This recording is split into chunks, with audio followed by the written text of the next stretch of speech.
अस्सलाम वालेकुम। मेरा नाम है मोहम्मद वकार जो कि क्राउन थर्मल इंसुलेशन कंपनी में एज अ सेल्स पर्सन। आज हम आए हैं बेदिया रोड ऑर्चर्ड फार्म हाउस पर, जहां क्राउन थर्मल इंसुलेशन कंपनी की 1.5 1.5 इंच की शीट्स अप्लाइड हो रही हैं। और आए आपको वीडियो की जाने।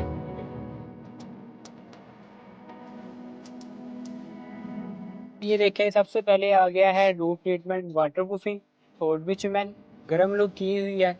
उसके ऊपर आ जाएगा आपका पॉलीथीन। पॉलीथीन के बाद आ जाएगी हमारी शीट।